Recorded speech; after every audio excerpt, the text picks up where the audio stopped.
It is NCAA tournament time. Welcome, everybody, to the Huddle, KGUN9's weekly streaming sports talk show. I'm Jason Barr, joined by Pat Parris. Pat, good afternoon. It's exciting times, Jason. Every year we look forward to it, and it's finally here. We've got a special guest this week to talk Arizona basketball. Let's first put up our Huddle poll question as we bring in Ryan Hansen. He is the radio basketball analyst for the University of Arizona, and it's how far do you think Arizona is going to get to the NCAA tournament? Sweet 16, Elite 8, Final Four, or lose in the first weekend? I don't see that selection. Lose in the first weekend. That's one of the selections, I'm pretty sure. Yeah, so it's not those three. It's lose in the first weekend, Sweet 16, Elite 8, or Final Four. You can vote on KGUN9.com or on Twitter. You can vote as well, on X, as they say. So those are your choices. Ryan Hansen, thank you for joining us. We're not going to put you on the spot here of how far you think Arizona is going to go in the NCAA tournament. We'll revisit that at the end of the show, unless you have a strong opinion. But answer it this way: how much do you like this team going into this tournament? Ryan, they've struggled shooting the three, guarding the three, giving up 100 points a couple times. One of the starters, Del Orso, doesn't look great. How confident are you in Arizona basketball right now? I like them better this week than I did maybe 10 days ago. I think they took a step forward in the Big 12 tournament. I feel like I don't want to say they took care of all of their issues and now they're in the rearview mirror, because Jason, you pointed out some pretty glaring ones that we can talk more about and how those things seem to rear their ugly head in the NCAA tournament. But I like what they did in Kansas City. They put themselves in position to win the Big 12 tournament championship. It was a one-possession game. Arizona had the ball.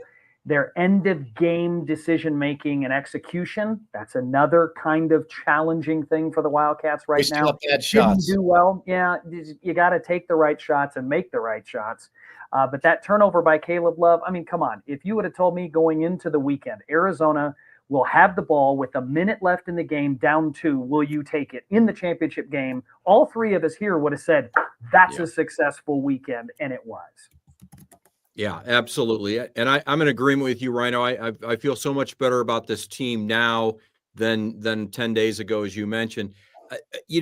All season long, and really for the last couple of years, all we do is keep hearing as we look at their round of 16, their first round matchup, round of 64 matchup coming up on Friday.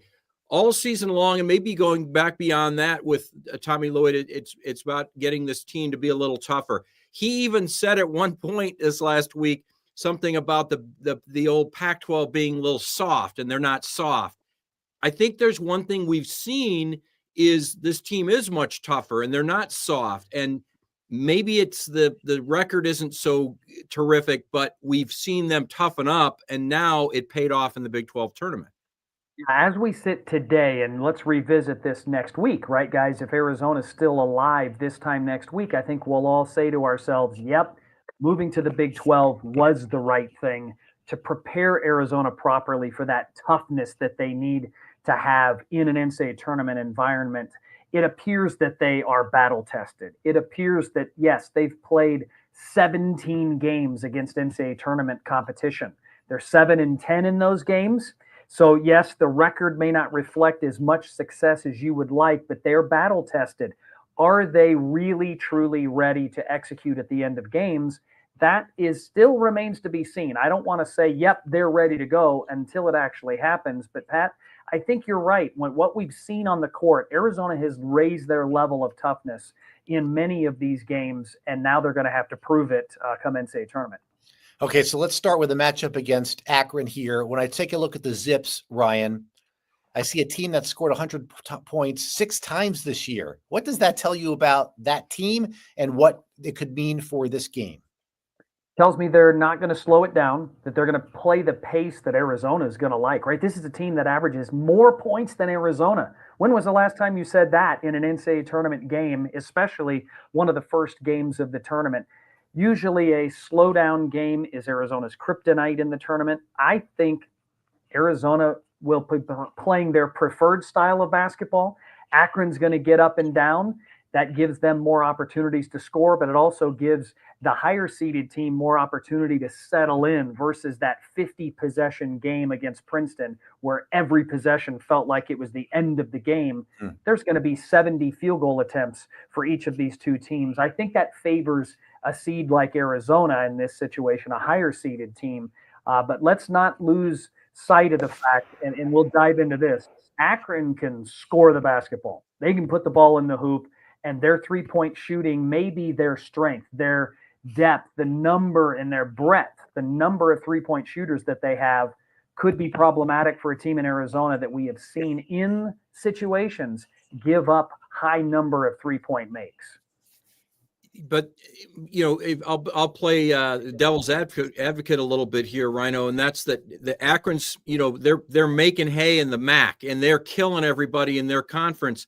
They've not played a team like Arizona as far as the athleticism and their defensive abilities. You look at what Arizona's done, with the exception of a couple of games, BYU here and ASU scoring 100. They seem to me like they've come back to their roots of being a great defensive basketball team. And maybe that's where you say, okay, is Arizona really going to have to, double team at certain points that they had to against a Houston or a Kansas or Texas Tech? Maybe they can just stay in a set where you're guarding all those 3-point shooters and not leaving one wide open. I don't know. What's interesting is I did was looking at team comparisons. Who does Akron play like, and maybe that their personnel, at least on paper, looks like. And I drew two comparisons: Texas Tech and Samford. The number of threes shot by each of those two teams, the personnel of how they roll out their roster. Texas Tech, smaller guards, even a four-man who likes to shoot threes. They do have JT Toppin, who is way better. He was the Big 12 Player of the Year, so I'm not going to compare him like for like against James Okonkwo, who is the big man. But when you look at how they play similarly to Texas Tech. Arizona has given up a lot of threes to Texas Tech, but was 2-1 against Texas Tech. So right. Arizona did have success, and I would argue that the guard play for Texas Tech overall, faster, stronger, better in large. But I do want to point one thing out. The best player for Akron, Nate Johnson, you drill down to him and you watch him play, he could play at the Big 12 level. He is the MAC Player of the Year for a reason. He is an outstanding guard. So he is not a step down in personnel and quickness and size and strength. He actually could play at the Power 5 conference level and be very successful. Some of the complementary players may not be as quick or as strong, haven't seen the defensive pressure that Arizona could potentially do and have the size and athleticism, to your point, Pat. But let's not lose sight of the fact that one of the things that scares me, if you were to say what scares you about the Zips, Nate Johnson is an elite level backcourt player, and you need that in NCAA tournament play to advance. What about the eerie similarity, Ryan? When was the last time Arizona was a 4 seed going up against a MAC team in the first round? It was not pretty, right? Buffalo scored 89 points on them. What makes this different, other than the obvious, different coaching staff, different personnel, but what makes this matchup different than that? Well, the obvious is the personnel for me. When you look at the personnel Arizona was rolling out with DeAndre Ayton and Dusan Ristic as the two twin towers, that was a recipe for disaster against a team very much like what Buffalo rolled out, right? Spread you out, pick and roll, straight line drives, kick out for threes. Arizona's lineup. What's their best lineup, guys? It's Henry Vasar and Carter Bryant at the 5 and the 4. Those guys have great lateral quickness. Carter's been guarding perimeter players essentially all season long. He's not great at it, but he's way better than Dusan Ristic. And I would put Henry Vasar's lateral quickness up there against any big man in the country right now. Way better laterally than DeAndre Ayton was out in space. So that's the lineup I could see playing the majority of the minutes. They should, because that's Arizona's best lineup anyways, but it's probably Arizona's best lineup against the Akron roster that you mentioned that does, same conference, shoots a lot of threes, spreads you out, is the 13 seed going against the 14. You've said it. Yeah, there are some narratives that you could draw that are some comparisons for sure. Well, and Ryan, I also look at, you stay more positive about what Arizona can throw at them. And when you've got, when you have KJ Lewis coming off the bench to come out and defend at the level he defends at, along with the guys who are already out there on the court, I think defensively this team has a chance to be pretty special. And that's maybe they'll make a mark in the tournament that way against a team like Akron and then on to Oregon. I agree. You peel back and let's go back to Nate Johnson, the best player for Akron on the perimeter. probably faced a team that might have one defender that they could throw at him that had the physicality, the size, the quickness to really defend. I'd put Jaden Bradley and KJ Lewis at the top of one-on-one, mano-a-mano defensive abilities.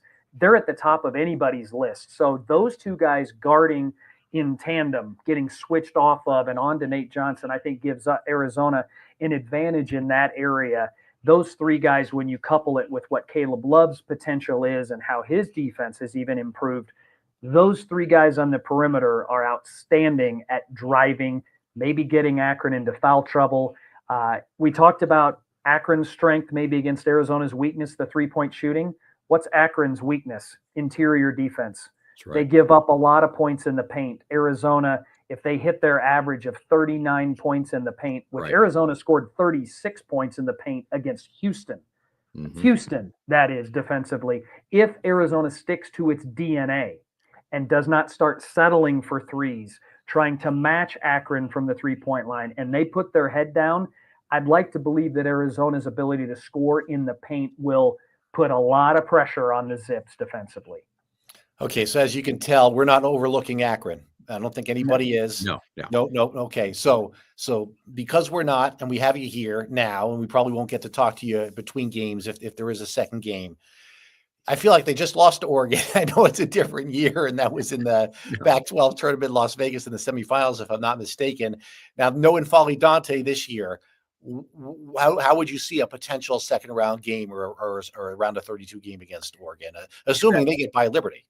Well, and that was where I was going to go with it, Jason. Thank you for the caveat. We are in the luxury of the catbird seat to be able to talk about this, not assuming Arizona is playing on Sunday in the second round at all. We've dissected the reasons why Akron could advance.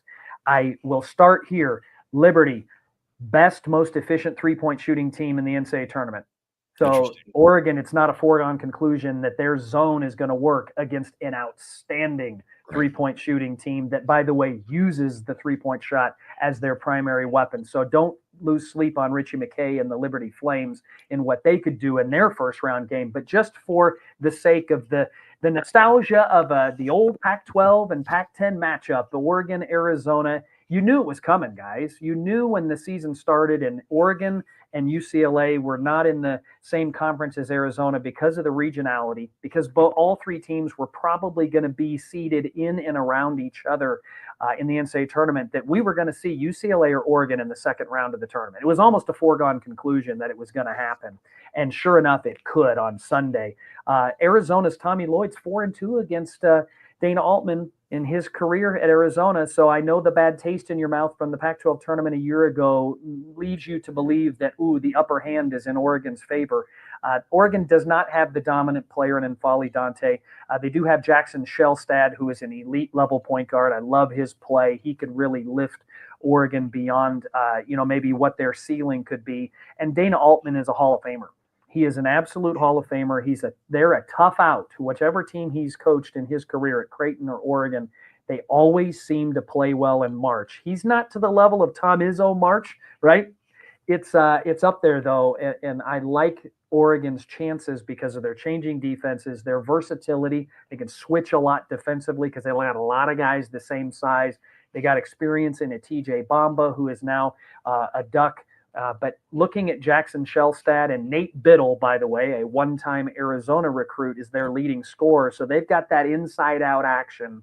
That could be a very fun second-round matchup in the Pacific Northwest against Oregon. I'd love to be there on Sunday to be able to be on that call. We got to get by, like we said, got to get by Akron first, and Oregon's got to do their job, but that could be a fun one.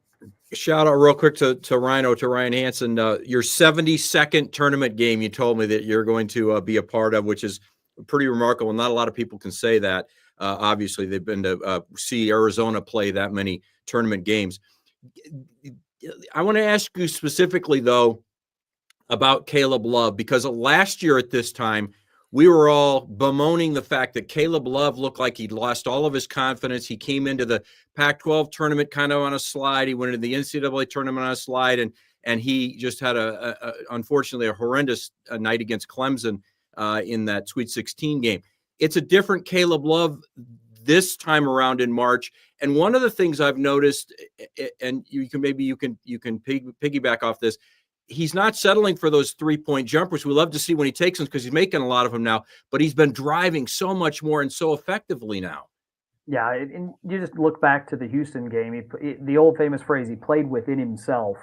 It was pretty efficient in the Big 12 tournament. But one of the keys for that is not just settling for threes, but still remaining aggressive. And when he can turn the corner coming off of pick and roll action, get into the lane, he finished pretty well against Houston, got to the free throw line. That's important for Arizona, for him to lead Arizona in free throw attempts. I think that shows his versatility offensively. I like that he is playing the way he's playing, but I also think Arizona is in a position this year. We've seen enough of a sample size. Arizona can win because they've done it when Caleb Love doesn't have an incredible day. When he's not going on a heater, Arizona still can advance. Now, with that said, if Caleb's having a bad game, everybody else can't have a bad game too, and that's really what happened in the Clemson outing. If you look back, Pat, the lowest 3-point percentage game of the season was the Clemson game. If Arizona does that in any NCAA tournament game, they're out. It doesn't matter who you're playing. So you just can't have Caleb have an off night. And oh, by the way, Jaden and KJ and Carter were all bad too. And Arizona's points in the paint were 26. Like that's your recipe for saying it's time to go home. All right, Ryan Hansen, Arizona basketball radio analyst. Thank you so much for joining us here. We appreciate it. When do you leave for Seattle? Tomorrow, I'm thinking? On the team charter on Wednesday, we'll be on our way, and we'll be at open practice Thursday, kind of checking out the teams, the media session. I love it. I soak it up. The two best days in all of the calendar year, Thursday and Friday, the first rounds of the NCAA tournament. It's wall-to-wall basketball. I love it. I'm glad I could be on with you guys this week. Thanks, Ryan. All right, that was Ryan Hansen, Arizona basketball radio analyst. Glad he was able to spend a couple of minutes here. Yes. Let's go and revisit, Pat, our Huddle poll question. And it's, how far do you think Arizona is going to advance? I'm pretty sure the first option is losing in the first weekend, right? And then it would be either Sweet 16, Elite 8, or Final Four. Pat, I'll let you go first. I have them making it to the Sweet 16. 30. I'm part of that 35%. I was very tempted to say Elite 8, though, because, this team has done a terrific job of atoning for an earlier season loss. They started with West Virginia, that you went down the line. They were able to, come back and beat Texas Tech twice after losing to them the first time. And, there's a couple other examples as well. But what I really like is their ability to adjust. They came up a little short against Houston in their second matchup, but they certainly had a chance to win that game. It wasn't as if they got really thoroughly handled by Houston in any regard. So my point being, if they can get to the Sweet 16, if Cooper Flagg is not 100% for Duke, Arizona has a chance to atone for an earlier season loss. And I think we both agree Arizona is a much better basketball team now than they were when they hosted Duke. Yeah, but so is Duke, though. There's no question, but not if Cooper Flagg is ailing at all. But I think Arizona is markedly better than they were back in November and December. So I think that would be an interesting matchup. I wouldn't just chalk it right into Duke being into the finals, the finals of that region. If Arizona needs one of its players to take over a game, do they have that player? Is it Caleb Love, and can he do it? I think that's a question that might happen during this NCAA tournament. Good. We saw them not do that 2 years ago when Azuolas Tubelis and whoever, couldn't beat Princeton. I want to see that from Caleb Love or somebody on this team that really needs to step up and make sure they don't do that. Yep. And it could be a Jaden Bradley, who oftentimes in the second half can kind of take games over later in the second half as well. So it might just be a player like a Jaden Bradley who does that for the last 8 minutes of the game to kind of put you over the hump, get you that lead, and maybe add on to the lead. Somebody like that. Okay. I'm going to go Sweet 16. I don't see them getting by Duke. Cooper Flagg or no Cooper Flagg in a regional advantage there for Duke with a lot of its fans in that area of the country. I'm going to say Sweet 16. I'm going to say they get to they get to that part of the tournament. That's where I know Duke's a popular pick, Jason, in a lot of people's brackets. But what I've learned, over the years now with this Arizona team being a 1 or a 2 seed in the Pac-12, and then they get up against competition, they lose. You're in the Big 12 now. I feel like they're way better, more battle tested. I feel like Houston's got an excellent chance to win the national championship. I think Duke, their issue to me isn't that they're not good. They're obviously a great team, and Cooper Flagg's the player of the year. But the issue is that ACC was so weak this year. They were playing, on a given night. It was like a Pac-12 schedule from a couple of years ago, and I just don't know how much better Duke got over the year than they would have, say, if they were in the SEC or the Big 12 or the Big 10. I don't know. We'll find out. Time will tell. All right, so it's going to be Friday at what time is the game? 4:45 our time. Yeah, 4:30, whatever. From Seattle, the Climate Pledge Arena, Arizona against Akron, MAC against the Big 12 in the round of 64. Looking forward to it. This is the best time of year, especially this part of the country. You're in a college basketball town. This is this is the time of the year that you're excited for, and hopefully Arizona can make a little run and get to the second weekend and maybe surprise a few people in a year that there's not as much expectations as maybe in the previous years when they were a 1, 2, and a 2 seed in Tommy Lloyd's first 3 seasons. Last time they were, or the only time they won a national championship, they were a 4 seed. So remember that. It can happen. It can happen. Thanks to Ryan Hansen, our guest, and thanks to Gerald and Ryan McClure, our producers today. For Pat, I'm Jason. Everybody enjoy the tournament, and we'll see you right back here on Tuesday.